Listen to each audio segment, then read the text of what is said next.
საღამო მშვიდობისა, მოგესალმებით ჩემო ძვირფასო ტელემაყურებლებო, დღეს კვირაა და თქვენ უყურებთ ყველაზე მხიარულ გადაცემას ანეკდოტების შოუ.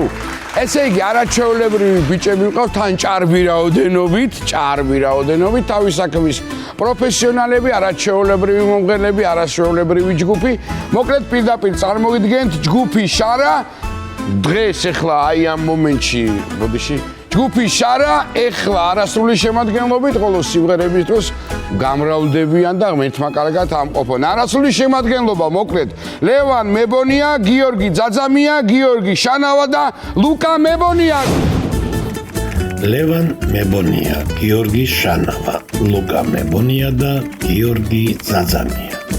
ალბათ გვარებზეც მიხვდებოდით, რომ 4-ვე კარენოიდ ფიდისელია და ლევან მებონია და ლუკა მებონია კარგი ძმები და კარგი ხმები არიან. ბიჭების ჯგუფს შარა ქვია. შარა იგივეა რაც გზა, ასე რომ ბიჭები კარგ გზას ადგანან. ზოგადად გზა დამღლელია, რასაც ვერ ვიტყვით შარაზე, რადგან ბიჭები ისე მღერიან, ნებისმიერ დაღლილობას მოგიხსნიან. მოკლედ მოიმარაგეთ პოპკორნი და გპირდებით კარგ ფილმზე უკეთეს სანახაობას ნახავთ. ეს რუსთავიური და ანეკდოტების შოუა. შეგახსენებთ, რომ არა მარტო გზა, არამედ სხვაგან გადართვაც დამღლელია.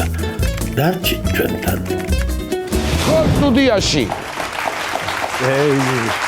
კეთილი იყოს ბიჭებო, თქვენი ფეხები. გადასარევი. გამარჯობა. აი გენაცვალეთ. ესე იგი ნახე, მებონია, ძაძამია, შანავა, მებონია და კახელებზე გაქვს სიმღერა. რა დაგიშავათ სამეგრელო მამისთან? სამეგრელოზეც გვაქვს. სამეგრელოზეც გაქვს? კი, როგორ არა. კაი, ეხლა გინდა რომ ეგრევე თქვენიანი გავხდე? აუცილებლად. პირველივე სიტყვით. ჩემი დიდი ბებია იყო ჟვანია.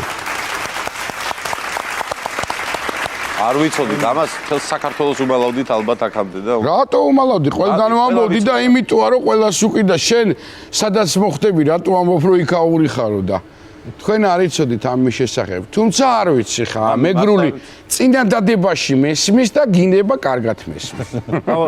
ავარი რაღაცეები? ბიჭებო, საიდან ხართ? აბა რომ მითხრათ ეხლა და ჩვენ ვართ წალენჯიხის რაიონიდან. ხო, ჩვენ ვართ წალენჯიხის რაიონიდან. ყავს ასევე ორი ჯგუფის წევრი, გიორგი მაჩაიძე და ბაჩანა მელაშვილი, რომელიც შეგენაცვალე ძლივს რაღაცა ბალანსის ენწავენ. რაჭველები არიან. გენაცვალე ჯიგო. და მოკლედ რა ვიცი, ბავშვობიდან ჩვენ 4 ერთად მოვდივართ. 4-ვე ერთი რაიონიდან. კი ბატონო, ერთად საბში ვღეროდით და თქვენი პედაგოგი ვინ იყო? მურთაზ ციმიტია იყო ჩვენი პედაგოგი. ბატონი მურთაზი. ხელოვნების ქურუმი და რაც უკვე გარდაცვლილი ძალიან დიდი ღვაწლი. ანუ მან გასწავლა თანაბანა ამ ყველაზე კი ბატონო, მურთაზი. საერთოდ ესეთ რამეს ამბობენ, რომ ალბათ კი არა რაღაცა წლებიდან გამომდინარე, მე რასაც ვისმენდი და ისა სწორია, რომ კახელები კახურს უფრო მაგრად მღერიან, მეგრელები, ასე შემდეგ. არის ხო ამაში სისხლი რაც არის ის უფრო თავისთავად, კი, რა თქმა უნდა. ყველაზე რთული სიმღერა ვის კუთხის არის თქვენი აზრით? ეგრე ვერ ვიტყვით. რთულად სამღერს ვიძახ. გურული სხვათა შორის მე იცით რა ტენდენციას დავაკვირდი, კახელებს ძალიან უყვართ მეგრული სიმღერა და მეგრელებიც გიждდებიან კახურ სიმღერაზე რა. და ეს აუცილებლად უნდა ვთქვა. კაცო, ჩემი დიდი ბებია ჟვანია იყო მეთქი. შენ ჟვანიობის გამო გიყვარს მეგრული სიმღერა, თორე იმიტომ კი არა. ჟვანია ხო, მეგრელია, რამე ხო არ მეშინე. კი. რასერჩია თავიანს. რაღაც არ მოეწონა. ჩემს ლოგიკაში რო ჩაჯდე, ჟვანია გასაგებია, კი ბატონო, შენ ორმაგად გიყვარს ესე იგი მეგრული სიმღერა, ეგრე გამოდის. ხო ესეა. აი ამოდი ჩემსკენ წავი. მეგრული გამოსავალი ვიპოვე ეგრე. სორია. ხო და შესასრულებლად ძალიან რთული არის ჩემთვის პირადად გურული სიმღერა, იმიტომ რომ რაღაცნაირი აი შინაგანი ჰარმონიულად კი არა, უბრალოდ აი იმდენად იმპროვიზებაზეა დამოკიდებული, რომ ძალიან შიგნით თუ არ გძნობს სისხლში, ძალიან რთულია რა. ამიტომაც, თორე ყველა რეგიონის სიმღერა მოითხოვს სპეციფიკურ მიდგომას და თავისებურებას, რა ვიცი. იცი რა მაინტერესებს, თქვენ იქით რამდენად ახალგაზრდობა კიდე არის მოწადინებული ამ ფოლკლორს რა? თქვენ ხო არა გაქვთ აი პედაგოგობა ხო არ დაიწყეთ, გუნდი ხო არ აყავთ ბავშვების? სხვათა შორის ერთი წელია რაც ვასწავლი ბავშვებს, ახალგაზრდებს რუისში, პირველ საჯარო სკოლაში და ქარელში, ხალხურ საკრავებს და ხალხურ სიმღერებს, ანსამბლს ქვია ქართა, დიდი სიყვარულით მოვიკითხავ აქ. რა ქვია? ანსამბლი ქართა.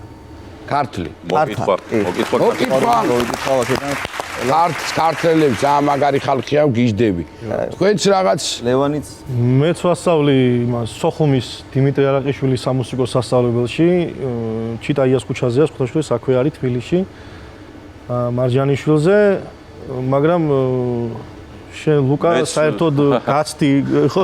შენ ვისაც მე ვასწავლი ვილნიუსში, მოკლედ ქართველი ემიგრანტებისგან არის ანსამბლი ჩამოყალიბებული ანსამბლი ფესვები, რომლებიც არიან ლიტოვის ფოლკლორისა და ეთნოგრაფიის ცენტრთან არსებული ანსამბლი, უმცირესობათა ფოლკლორისა და ეთნოგრაფიის ცენტრთან არსებული ანსამბლი და ღერით ქართულ პოლიფონიას, ქართულ ფოლკლორულ სიმღერებს და მოკლედ აუცილებლად გადაცემა მოახდინეს.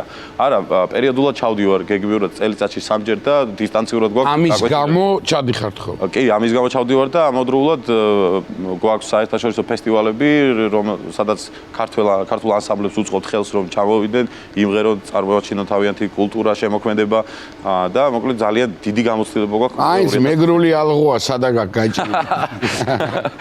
დისტანციურად სიმღერას ასწავლი. ფულს ხო სხვათაშორის კი, როგორ არა, პანდემია. ოღონდ არა, მაგაში არა, სხვა რაღაცაში მიხდია. სხვათა შორის პანდემია.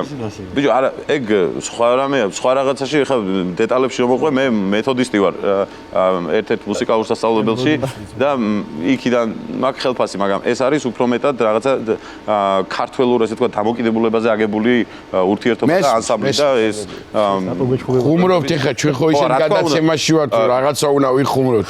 ხო, ხუმრობამდეც ხო ჩვენს რაიონში კიდევ ანსამბლი აგზელებს სიცოცხლეს, დათო გირგვლიანი არის ხელმძღვანელი ამ ანსამბლის, მოდის ძალიან კარგი ახალი თაობა, რომლებიც კარგად ღერიან ქართულ პოლიფონიას, საგალობლებს მათ შორის და მოკლედ მინდა რომ დიდი წარმატებები უსურვო, ბიჭების დამეთანხმებიან რომ სასწაულად მუშაობს ეს კაცი და წარმატებები ჩემს გაბიჯს.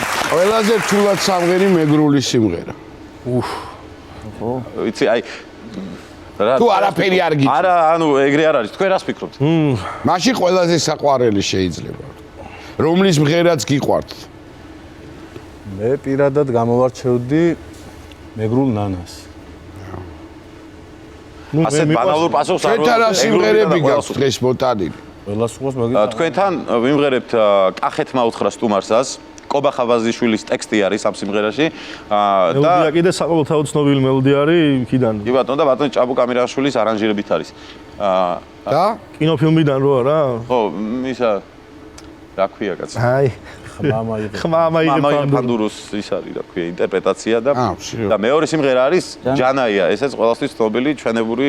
ხო და კახუროთი დავიწყოთ, მაშინ ხასიათზე რომ მოვიდეთ, თორემ ჯობნით უკვე. დავიწყოთ კახუროთი. და მე განვაგრძო. კი ბატონო.